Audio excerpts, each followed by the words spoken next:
Praise the lord. ఈరోజు దేవుడు మనకు అనుగ్రహించిన మాటలు, నా కృప నీకు చాలును. పౌలు గారు తన శరీరంలో ఉన్న ముళ్ళు గురించి బాధపడుతూ, ప్రభువా ఈ ముళ్ళు నా నుండి తీసివేయి అని ముమ్మారు ప్రార్థించినప్పుడు దేవాతి దేవుడు చెప్పినటువంటి మాట, నా కృప నీకు చాలును అని.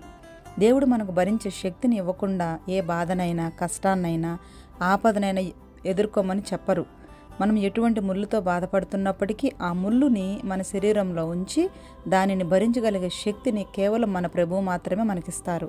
ఆ ముళ్ళు మన శరీరంలో ఉండబట్టే మనం దేవుని పాదాల చెంత ఎక్కువ సమయం గడపగలుగుతాము.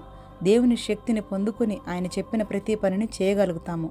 మరి ఈరోజు మన జీవితాల్లో మనకున్న సమస్యలను బట్టి, దేవా నీ కృప నాకు చాలు అని మనలో ఎంతమంది చెప్పగలుగుతున్నాం?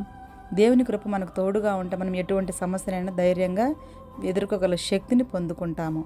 ఆమెన్.